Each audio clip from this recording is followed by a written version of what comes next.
The morning session between the Syrian Arab Republic's delegation and the delegation of the so-called opposition coalition discusses the subject of combating terrorism.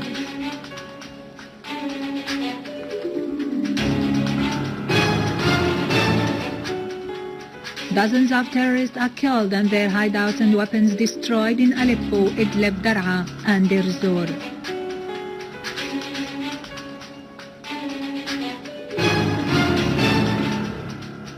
Al-Halaqi checks the maintenance and reform operations as well as the rehabilitation of the affected infrastructure in Barza neighborhood in Damascus.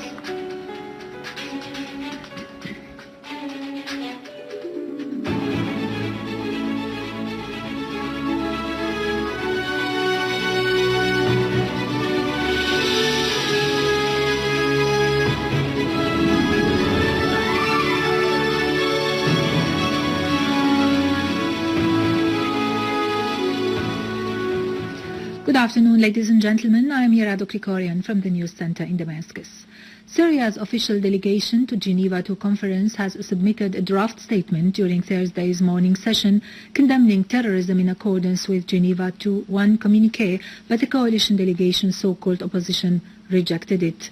The morning session started in Geneva today between the Syrian Arab Republic's delegation and the delegation of the so-called opposition coalition in the presence of the UN envoy to Syria, Lakhdar al-Brahimi. The session started with a minute of silence observed in honor of the souls of Syria's martyrs before starting the subject of combating terrorism.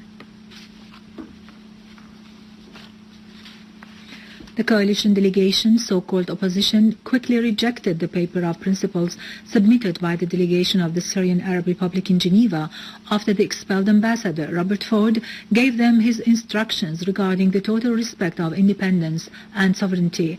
Deputy Foreign Minister Dr. Faisal al-Muqdad pointed out that American Ambassador Robert Ford and others are directing the so-called opposition coalition in one way to give the impression as if the Syrian delegation has come to Geneva to hand over the authority, which is not only a red line but a taboo, because the Syrian delegation cannot accept or contribute to Syria's destruction.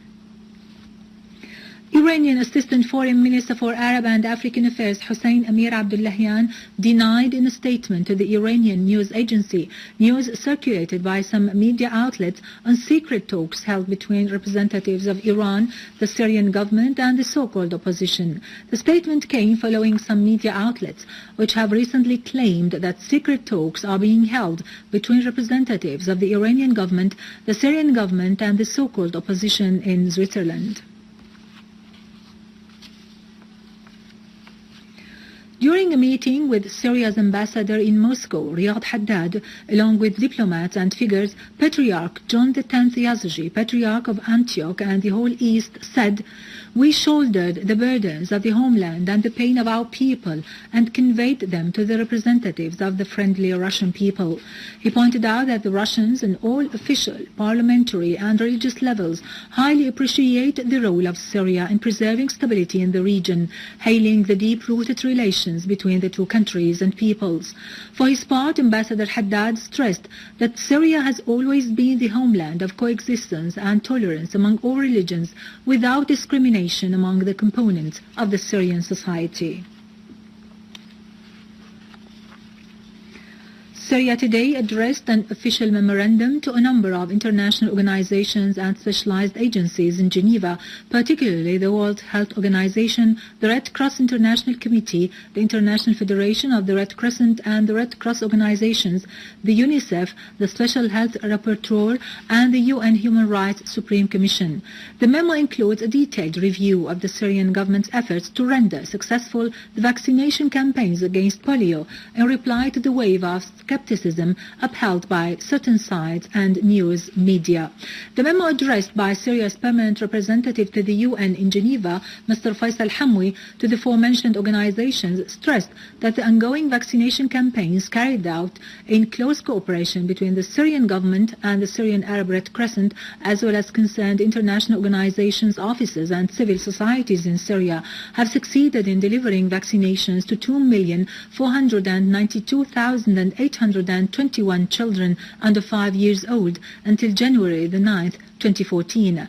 The memo praised the turnout at the vaccination centers and the teams and volunteers who have been able to reach hotspots which they failed to reach during the first campaign. The memorandum of the Syrian government drew the attention of those organizations to the obstacles facing the campaign, particularly the deliberate obstruction laid by the armed terrorist groups in the way of the health teams to deny them access to some regions in Syria, including al-Yarmouk Camp, al-Zabadani, al-Raqqa, and some areas in Aleppo and Idlib governorates.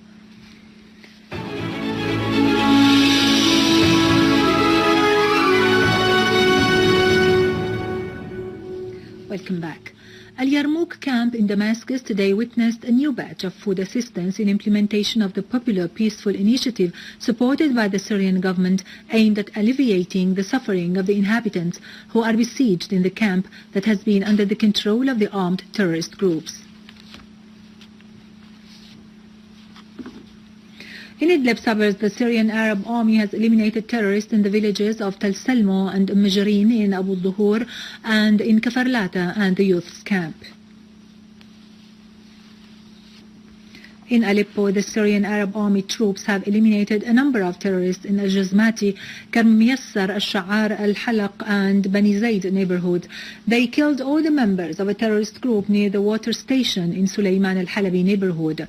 Syrian troops also destroyed terrorist hideouts in the villages of Ma'arat al-Artik, Haylan, Haretan, Sheikh Lutfi, the industrial town, Rasm al-Aboud, Sheikh Najjar, Anadan, Abtin, Haddadin and the surroundings of the central prison.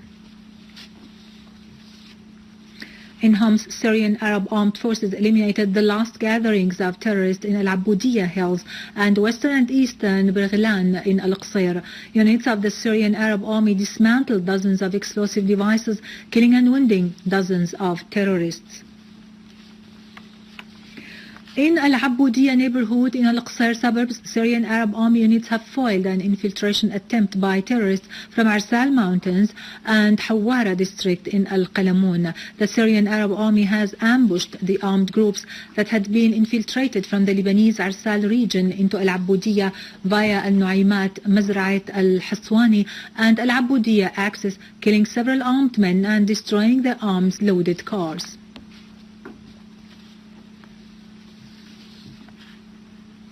The Syrian Arab Army and the Borders Guard have also foiled an infiltration attempt from Lebanon through Wadi Khalid to Azara village in Tel Kalakh countryside.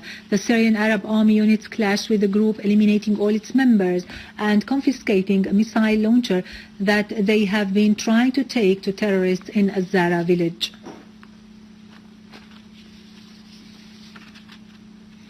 The Syrian Arab Army has foiled new infiltration attempts by terrorist gangs from Port Said neighborhood in Al-Qadam to secured areas, killing and injuring several armed men.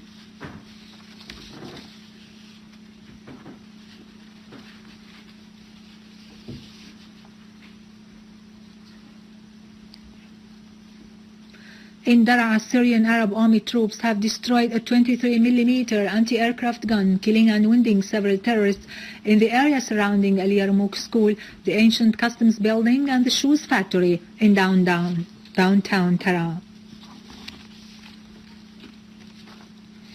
Finally, in Deir ez-Zor, the Syrian Arab Army has killed and wounded several Jabhat al-Nusra terrorists in Al-Arfi neighborhood, the majority of whom were Saudis and Tunisians. Syrian Arab Army units also eliminated all the members of a terrorist group, including a sniper near Bimo Bank branch in Al-Rushdiya quarter. Syrian Arab Army troops destroyed a 19-meter-long tunnel in Al-Busraya street, killing several armed men.